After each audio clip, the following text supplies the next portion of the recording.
Hey everyone, we got breaking news literally from like an hour ago.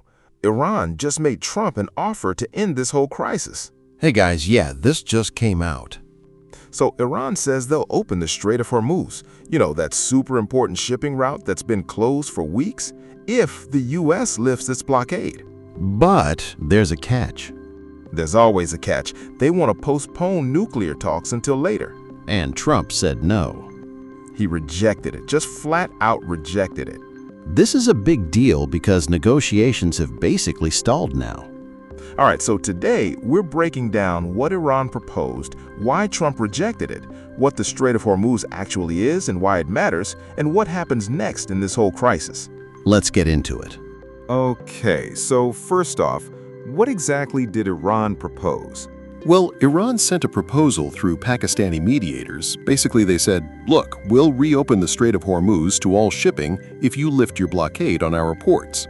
So both sides lift their blockades at the same time. Exactly. Iran opens the strait, U.S. opens Iranian ports, shipping resumes, oil flows again. But what about the nuclear stuff? That's like the whole reason this war started, right? That's the catch. Iran wants to postpone nuclear negotiations until after the strait is open and the war officially ends. So they're saying deal with the immediate crisis first, worry about nukes later. Exactly. Separate the issues into two tracks. Okay, I can see why they'd want that, but I can also see why Trump wouldn't like it. He hates it. All right, so why did Trump reject this? He thinks it removes his leverage.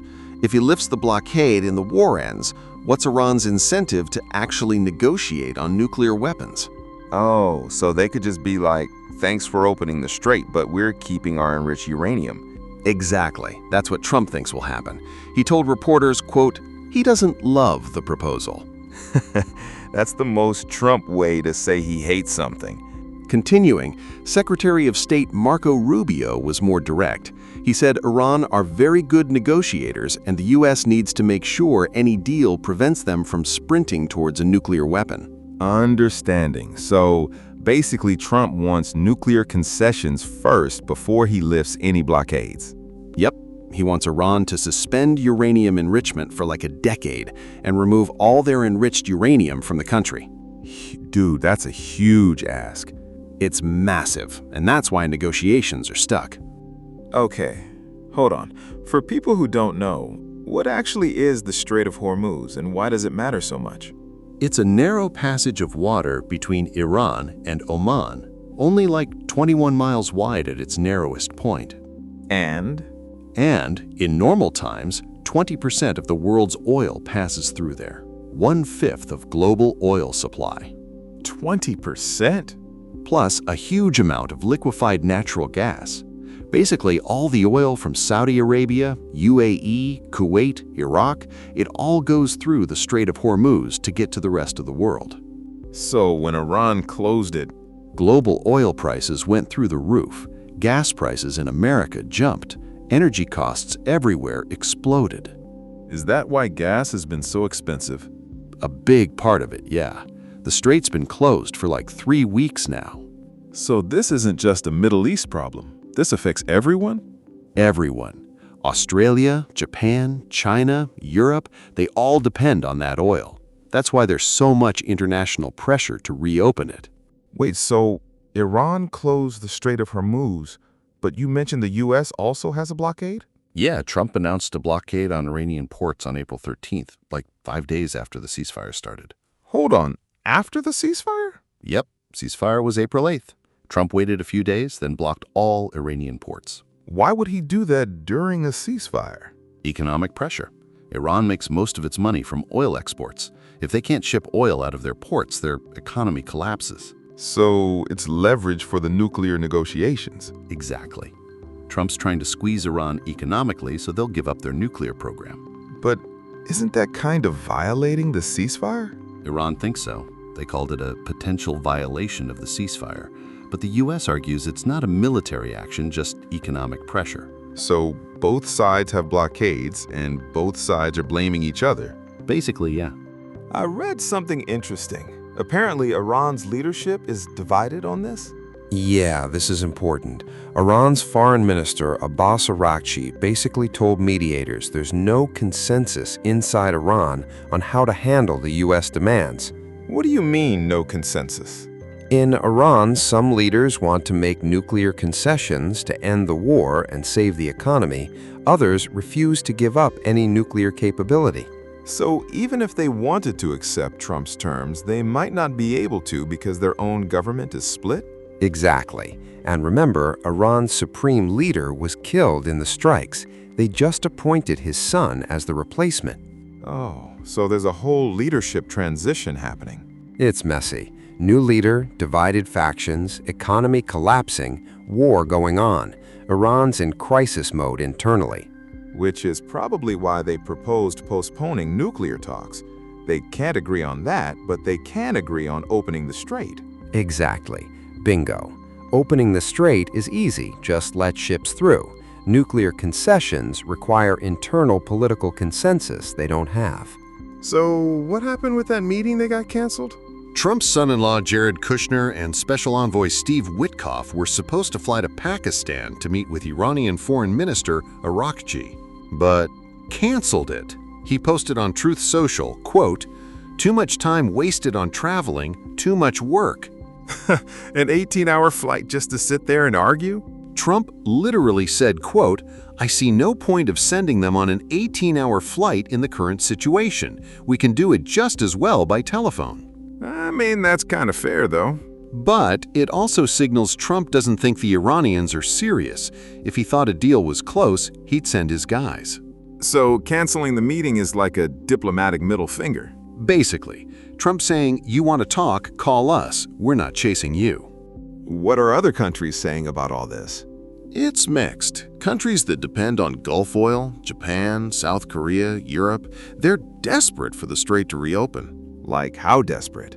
Australia's foreign minister is literally touring Asia right now talking about shared energy security. They're freaking out. What about Gulf countries like Saudi Arabia? Bahrain held a UN meeting demanding Iran reopen the strait. They're mad because Iranian drones attacked their oil refineries during the war. What about Russia and China? They're blaming the U.S. Russian and Chinese representatives said the blockade is America's fault for striking Iran in the first place. Of course they did. Germany's chancellor said, quote, "Iranians are negotiating very skillfully," which pissed off Trump. What did Trump say? He went off, posted that the German chancellor thinks it's okay for Iran to have a nuclear weapon and doesn't know what he's talking about. Very diplomatic. All right, so where does this go from here? Right now, it's a stalemate. Ceasefire is technically still in effect, but both sides are just waiting. Waiting for what? A few possibilities. 1. Iran caves and agrees to nuclear concessions. 2. Trump accepts a deal without nuclear concessions. 3. The ceasefire collapses and war restarts. Which one's most likely? Honestly, nobody knows. Trump posted on Tuesday that Iran is in a state of collapse and desperately wants the strait opened. Is that true? Maybe. Iran's economy is hurting bad, but they've also survived sanctions for decades. They're used to economic pressure. What about pressure on Trump? Gas prices are high. Americans are pissed. Republicans are nervous about the 2026 midterms. Trump needs a win. So both sides are under pressure. Both sides are under pressure. Question is, who blinks first? Okay, so why should people watching this actually care about this? Because it affects your wallet. Gas prices, energy costs, food prices, all connected to oil flowing through that strait. What else? If Iran gets nuclear weapons, the whole Middle East changes. Saudi Arabia would probably try to get nukes. Turkey might want them. You'd have nuclear proliferation across the region. That's genuinely scary. And if the ceasefire collapses, war restarts. More attacks, more deaths, more instability could drag in other countries. So there's real stakes here. It's not just political theater. This is very real. Thousands already died in the first round of fighting. The strait being closed is costing the global economy billions per day. And right now, there's no resolution in sight? Not yet. Trump won't budge on nuclear demands. Iran won't make nuclear concessions before the strait opens. Deadlock. All right, so here's where we are. Iran proposed opening the Strait of Hormuz if the U.S. lifts its blockade, but wants to postpone nuclear talks. Trump rejected it because he thinks it removes his leverage on the nuclear issue. Meanwhile, the strait's been closed for 3 weeks. Oil prices are high and the global economy is hurting. Iran's leadership is divided internally about what concessions to make, if any. Other countries are freaking out because they need that oil, but can't agree on whose fault the crisis is. And right now it's just a stalemate, with both sides waiting for the other to blink. So what do you guys think? Should Trump accept a deal that reopens the strait even without nuclear concessions, or is he right to hold firm? Drop your thoughts in the comments. This is complicated and there are good arguments on both sides. And subscribe because this situation is developing literally day by day. If there's a breakthrough or if the war restarts, we'll be covering it.